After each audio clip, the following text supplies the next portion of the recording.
And next we have partial order relation. Previous मा हामीले equivalence relation भनेको के हो हेर्यौं. हाम्रो जुन रिलेसनले चाहिँ reflexive, symmetric and transitive property hold गर्यो भने then we called it as equivalence relation भनेर भन्यौं. अब पार्शियल अर्डर रिलेसन भनेको कस्तो रिलेसन हो? A relation R on set A is said to be partial order relation if it is reflexive, antisymmetric and ट्रान्जिटिभ.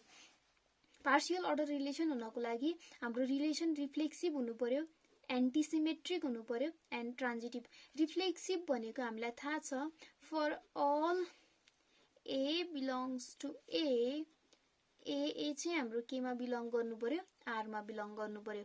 एन्टिसिमेट्रिक भनेको for all a b belongs to R there exist b a belongs to R if and only if. कुन कन्डिसनमा यो छ भने मात्रै, त्यो केसमा मात्रै एबी को बीए चाहिँ केमा बिलोङ गर्छ, आरमा बिलोङ गर्छ. एन्ड ट्रान्जिटिभ भनेको हामीलाई थाहा छ, एबी आरमा बिलोङ गर्छ, बीसी आरमा बिलोङ गर्छ भने एसी पनि केमा बिलोङ गर्नु पर्यो, आरमा बिलोङ गर्नु पर्यो. Then we called it as transitive relation. र यो तीनटै प्रोपर्टी भेरिफाई गर्यो भने हामीले त्यो होल रिलेसनलाई के भनिन्छ, पार्शियल अर्डर रिलेसन भनिन्छ.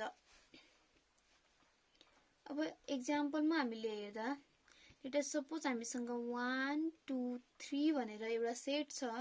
यो सेटमा अब फर्स्ट त हामीले यो 5 लगायौं भने यो त अटोमेटिकल्ली के भएन, रिलेसन इक्विभ्यालेन्स रिलेसन अथवा पार्शियल अर्डर रिलेसन कुनै पनि भएन. यो भनेको नल रिलेसन मात्रै भयो, एउटा इम्पिटी रिलेसन भयो, किनकि यो पनि एउटा ए क्रस ए को सबसेट त हो, इम्पिटी पनि.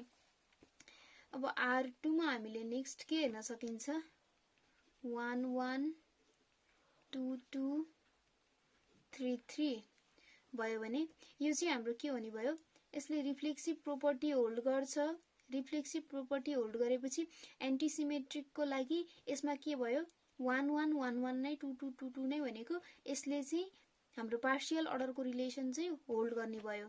यो के हुन्छ, ट्रान्जिटिभ पनि यसै 1 1, यहाँ अर्को चाहिँ कम्पेयर गर्नलाई अर्को छँदै छैन भनेपछि त्यो कुरा नभएपछि त्यसले त होल्ड गरेको भन्ने हुन्छ. सो यसलाई चाहिँ हामी के भनिन्छ, यसमा भएको एलिमेन्टको लागि चाहिँ यो प्रोपर्टी होल्ड हुनु पर्यो.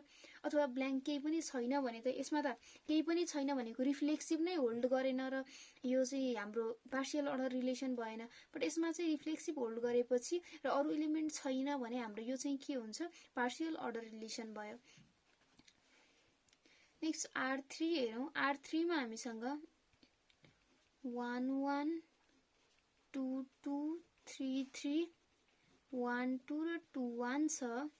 यो त रिफ्लेक्सिभ भयो, बट हाम्रो यो चाहिँ के हुन भएन, यो त एबी अथवा बीए दुईटै आरमा एक्जिस्ट, कुन केसमा मात्रै हुन्छ exist, a is equal to b भएको केसमा मात्रै हुन्छ भनेछ.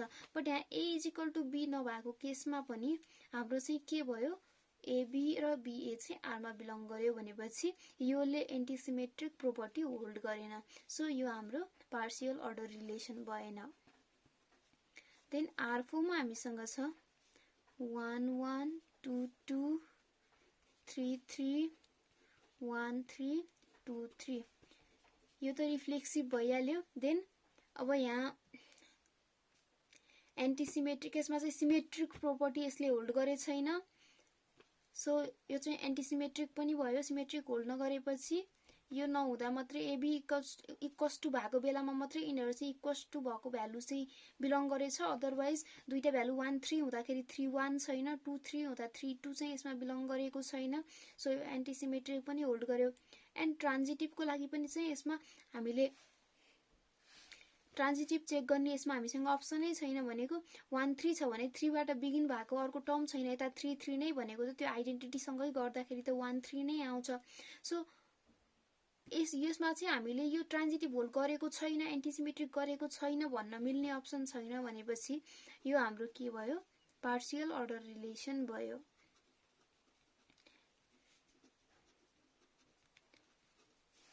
अब अर्को भनेको हामीसँग ए क्रस ए हुन्छ। ए क्रस ए चाहिँ हामीले इक्विभ्यालेन्सको केसमा त ए क्रस ए होल चाहिँ हाम्रो इक्विभ्यालेन्स रिलेसन हुन्छ भनेको थियौँ। बट अब पार्शियल अर्डर रिलेसनको केसमा चाहिँ ए क्रस एमा त कुन प्रोपर्टी होल्ड गरेको हुन्छ? यसले सिमेट्रिक प्रोपर्टी होल्ड गरेको हुन्छ ए क्रस एले। सो सिमेट्रिक प्रोपर्टी होल्ड गर्ने बित्तिकै यो पार्शियल अर्डर रिलेसन होइन।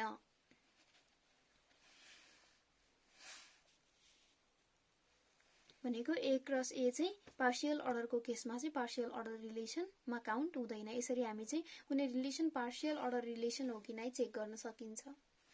सो यसरी हामीले अब यो हाम्रो यसले के गर्यो? हाम्रो partial order relation antisymmetric and transitive hold गर्यो, किनकि एन्टिसिमेट्रिक यसले होल्ड गरेको छैन भन्ने अप्सन छैन र ट्रान्जिटिभ पनि होल्ड गरेको छैन भन्ने अप्सन छैन। सो यसको केसमा र यो केसमा चाहिँ हाम्रो तीनवटै प्रोपर्टी के गर्यो? होल्ड गर्यो।